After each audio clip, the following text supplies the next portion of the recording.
Okay, good morning. This is Richard Hsu, host of Hsu Untied. This morning, I'm really thrilled to have with me as my guest, Lisa Nguyen, who's a partner at Allen Overy. Lisa, welcome to the program. Thank you so much for having me, Richard. Now, Lisa, you have one of the more unusual backgrounds that I have come across, and I was intrigued by your computer science background in college, actually. I was a double E major myself, so I'm always interested in CS people. Tell me a little bit about how you got into computer programming, or was that something you did as a kid, or tell me a little bit about the background. Yeah, so I grew up in Silicon Valley, so you can imagine that I think most folks here, their parents were engineers or folks who worked in some sort of tech companies. So it was pretty common to see folks with computers or, not to date myself, but I was part of that generation where most people didn't have the internet in high school. And that's what, in college, that's when people really started using the internet. But yeah, no, it was just very prevalent in my life to have computers and circuits around me. And so in high school, a lot of people actually did take some sort of computer programming class. And I was one of those folks who took Visual Basic, if you're familiar with that language, back in high school at the local community college. Mm-hmm. So what computer did you learn programming on originally? Visual Basic is just one of those languages that I don't think a whole lot of folks use anymore. And for some reason, I tend to use a lot of unknown or not highly used languages. When I was a undergraduate, my program actually focused on just teaching the theory versus specific languages. And so we used a Lisp language, which is actually often used in AI to learn computer programming. And it's a language that I actually taught when I TA'd the introductory computer science course at my college. So it was not that well known, but one of the most interesting things is everybody told me nobody uses this language, but one of the first cases I had actually was programmed in a Lisp language. Hilarious. Now, did you do any assembly language programming in college, or are you too young for that? No, we did. It was one of the requirements that we had to do. And actually, I'll say that I was interested in becoming a lawyer before an engineer. And so when I went to college, I started off majoring in legal studies. But the risk adverse part of me, being Asian and everything, decided I needed something a little bit more practical in case the law thing didn't work out.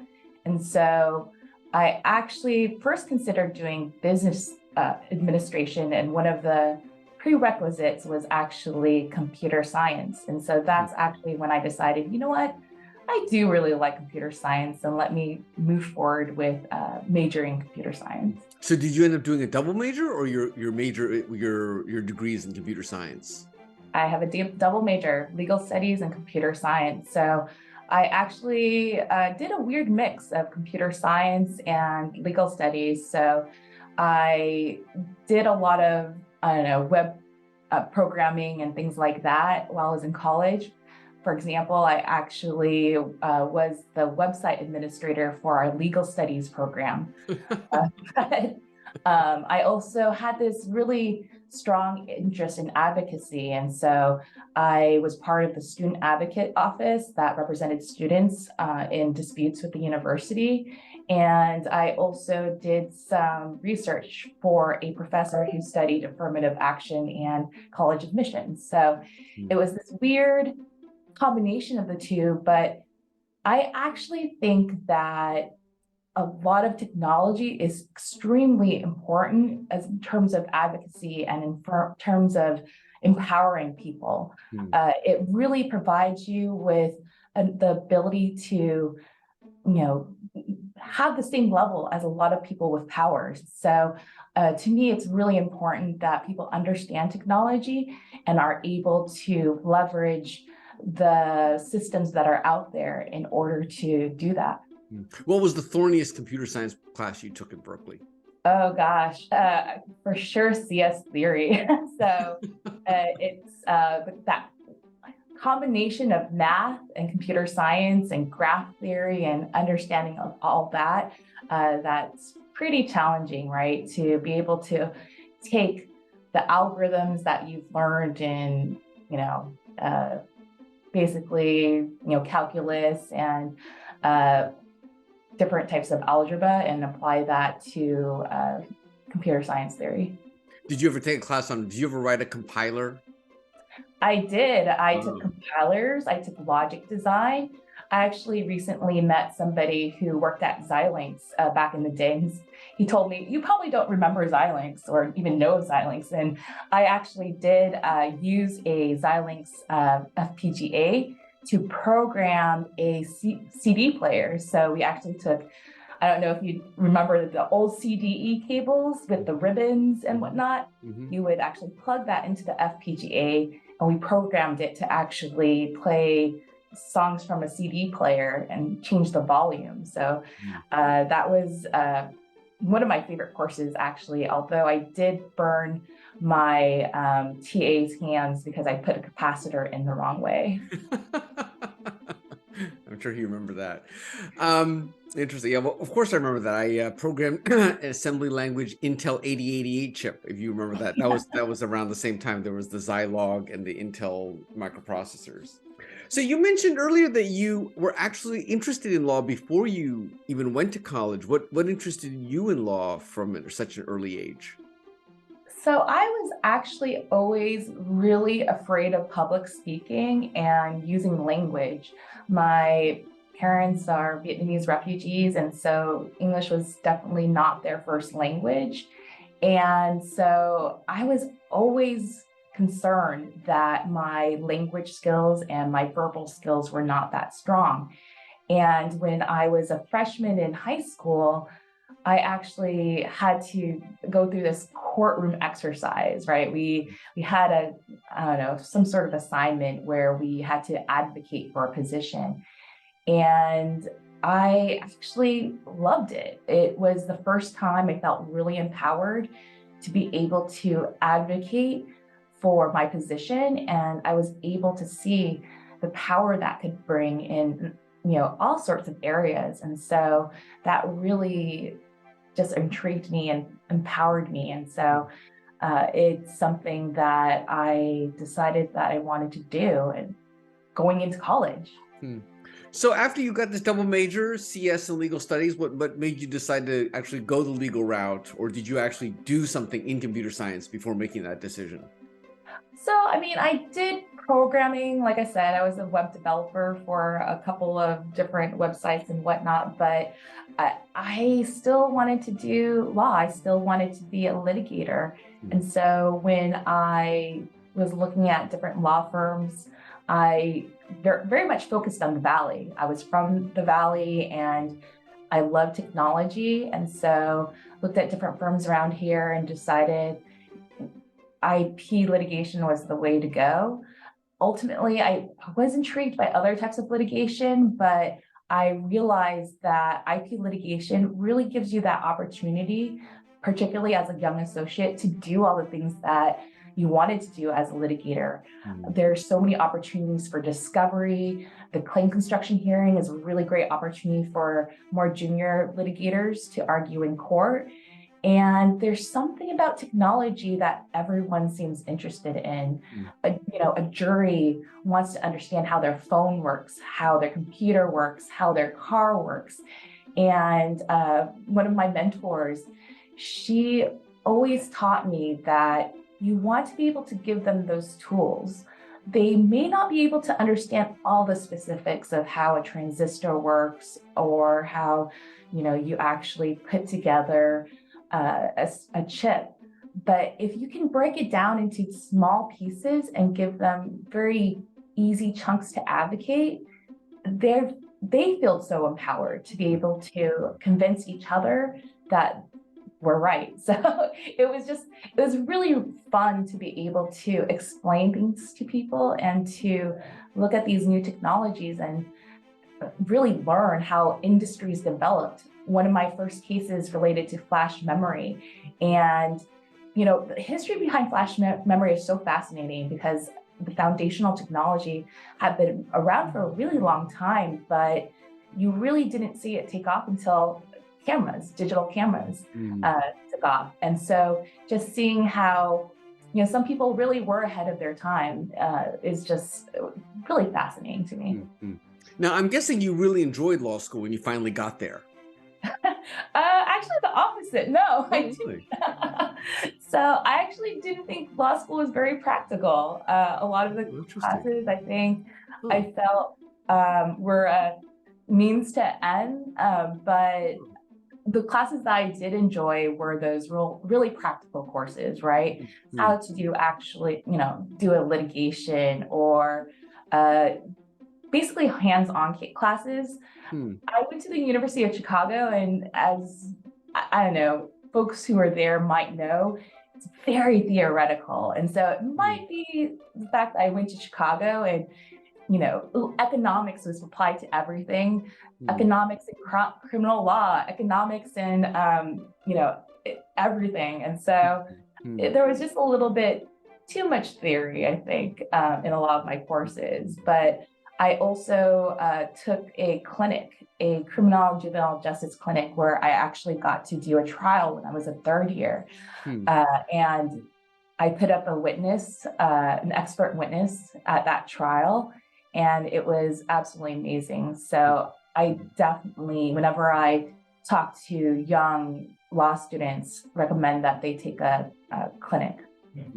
Did you have a hard time adjusting from, doing computer science to doing law school? I know when I went from Caltech to law school, it was a pretty big adjustment for me initially. How about for you?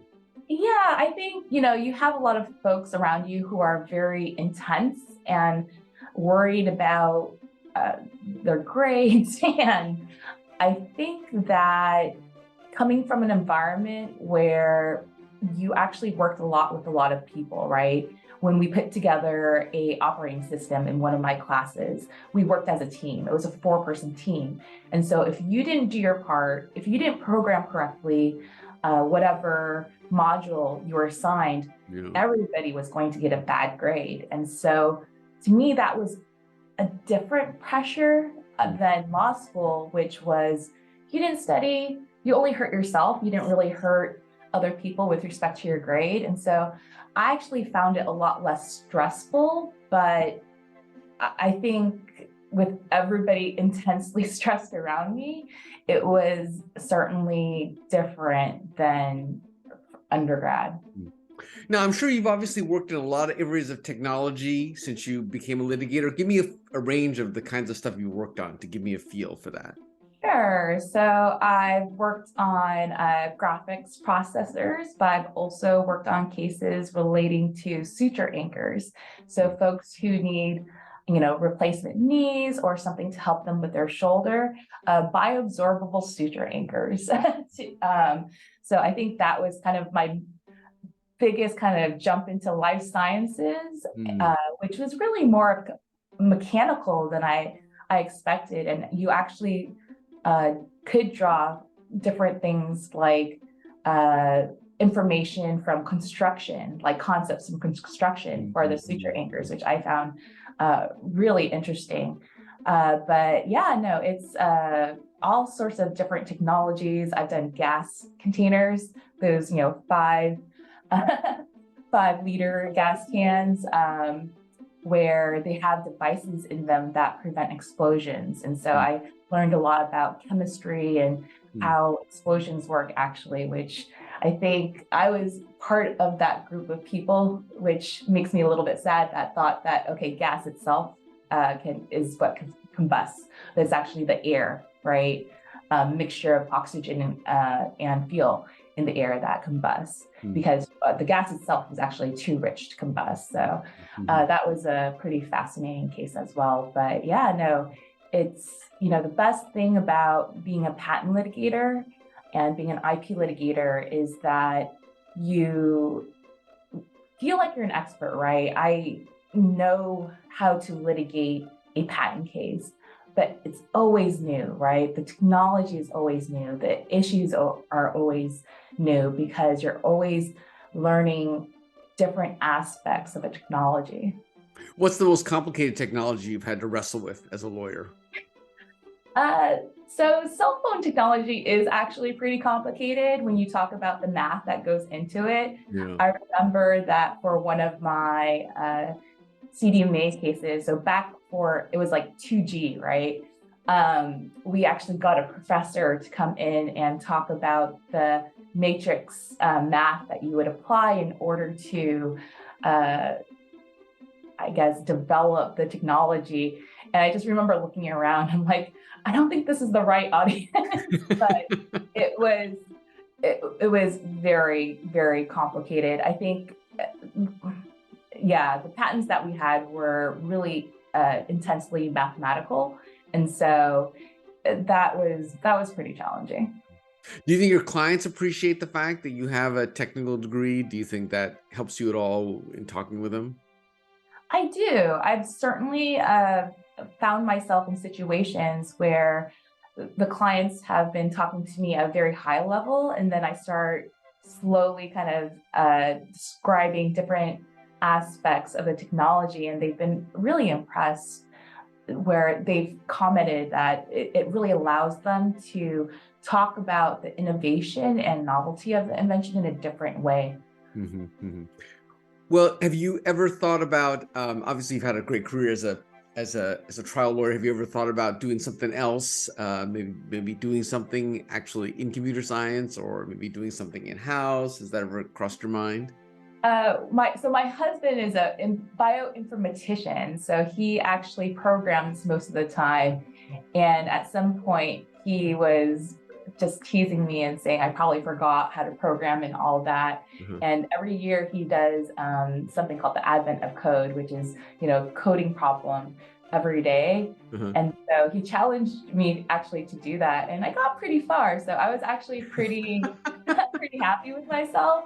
But I think that I feel like I could do so much more as a patent litigator, just in terms of being able to explain and help others with their innovations.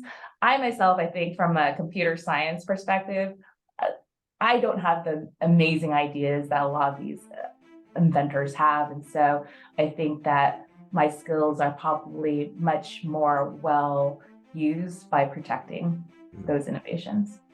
Well, Lisa, it's been fascinating talking to you. I really appreciate you taking the time. If you do decide to ever do anything else, please come back and tell me about it.